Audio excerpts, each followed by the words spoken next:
शांतीसाठी सुद्धा लोक यज्ञ करत होते.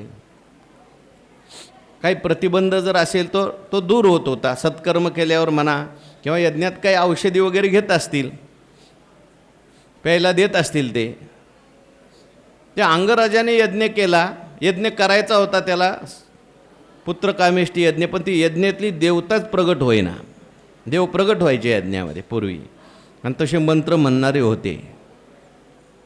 त्या दशरथ महाराजांनी यज्ञ केला तर यज्ञ नारायण संतोष पावला, प्रत्यक्ष तो आला कुंडातुनी, असं वर्णन केलं आहे. दशरथ महाराजांच्या यज्ञात प्रत्यक्ष अग्निदेव बाहेर आले प्रसाद घेऊन, कारण ते म्हणणारे तसे होते. हा अंगराजाने यज्ञ केला आणि ते काही यज्ञ नारायणच होईना. ते ब्राह्मण म्हणायला लागले, काका म्हणायला लागले, यज्ञ करणारे म्हणायला लागले, महाराज काहीतरी चुकतंय बरं का. एक तर तुमच्या समिधा आहेत त्या अशुद्ध आहेत, त्याच्यात काही किडे मुंग्या वगैरे त्या असतील, आणि त्याच्यामुळे ते यज्ञ नारायण काही येत नाही. 3 विकल्प दिले. आता एक मला आठवत नाही. ते म्हटले एक तर समिधा शिळ्या असल्या पाहिजेत, दुसरं जे म्हणणारे मंत्र म्हणणारे त्यांचे मंत्र शिळे झालेले असले पाहिजेत, नाही तर तुमच्यात तरी काहीतरी दोष असला पाहिजे. काय यज्ञ नारायण येत नाही.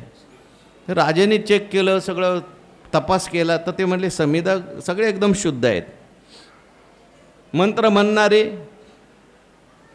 त्यांचे मंत्र शिळे झालेत का. शिळे म्हणजे यज्ञात ज्याला मंत्र म्हणायचा आहे त्याने रोज मंत्राला आवृत्ती दिली पाहिजे. 3 दिवस आवृत्ती दिली नाही तर तो मंत्र शिळा होतो आणि तो यज्ञात चालत नाही. बघा आता आपला हरिपाठ शिळा होतो का बघा.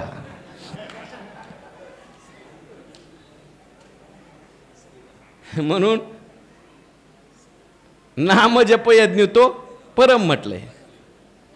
मग पुढे ते राजाच्या लक्षात आलं, बाबा त्याने तो यज्ञ करायच्या अगोदर दुसरा एक यज्ञ करायचा असतो, तो त्याच्याकडून झाला नाही, म्हणून देवता प्रगट होत नाही. अशा काही कर्माची त्याला बाधा आहे. इतर यज्ञ जे आहेत ते स्नान केल्याशिवाय, इतर कर्म केल्याशिवाय करता येत नाहीत.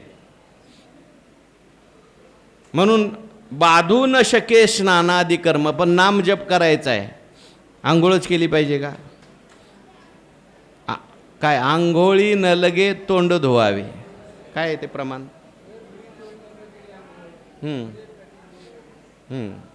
नाही तुकाराम महाराजांचं हे पण असेल. तुकाराम महाराजांचं एक प्रमाण आहे, न आंघोळी न लगे तोंड धुवावे. काळवेळ नाम उच्चारिता नाही आपण म्हणून आलो. नामस्मरणा करता याचा अर्थ आंघोळच करायची नाही असं नाही बरं का, आणि तोंडच धुवायचं नाही, जप करायचा असं नाही. पण नसेल एका दिवस आपल्याला जमलं, आजारी पडला मनुष्य, नाही आंघोळ करता आली, देवाचं नामस्मरण करू शकतो की नाही. करू शकतो. पूजा नाही केली तरी चालेल. सुतक पडलंय, पूजा नाही करता येत त्याला, पण पूजा जरी करता आली नाही तरी नामस्मरण तो करू शकतो. नामस्मरण ऐकू शकतो. अहो स्मशानात गेलं तरी लोक काय म्हणतात, राम नाम, रामकृष्ण हरी चालूच आहे, बंद नाही.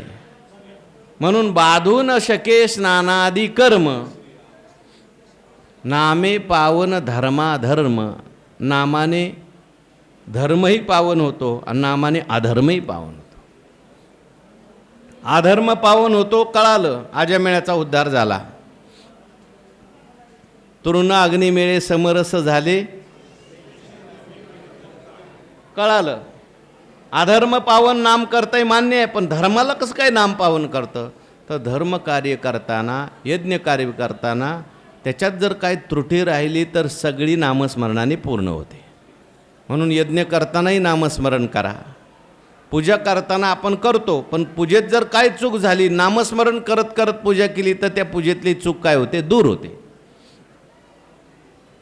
कोणतंही कार्य कर, म्हणून कोणतंही कार्य करताना नामस्मरण करायला सांगितलं आहे.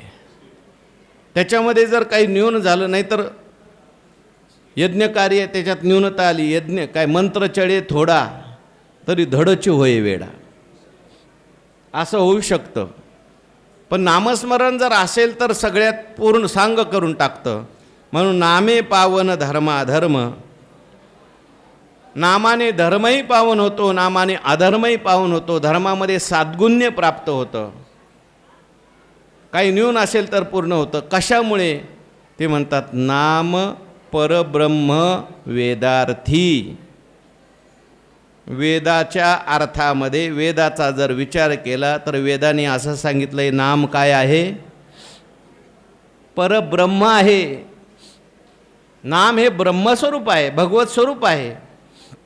ज्ञानोबांनी अनेक ठिकाणी हा विषय मांडला आहे. आकाश आणि अवकाशात जसा भेद नाही तसा नाम आणि नामी याच्यात भेद नाही. आश्रयो आकाशा, आकाशची जैसा नामा नामी तैसा अभेद असे. नावात आणि नामीत भेद नाही. म्हणून जसं देवाला ब्रह्म म्हटलंय तसं नामाला सुद्धा काय म्हटलंय? ब्रह्म म्हटलंय. मुखी नाम हाती मोक्ष म्हटलंय. ऐशी साक्ष बहुतांची. भगवंताचं नामस्मरण भगवत स्वरूप आहे, परमात्मा स्वरूप आहे. म्हणून नाम परब्रह्म वेदार्थी. आणखीन काही विभूती सांगायच्या, त्याचा विचार उद्याच्या प्रवचनात. पुंडलिक वरद हरी विठ्ठल श्री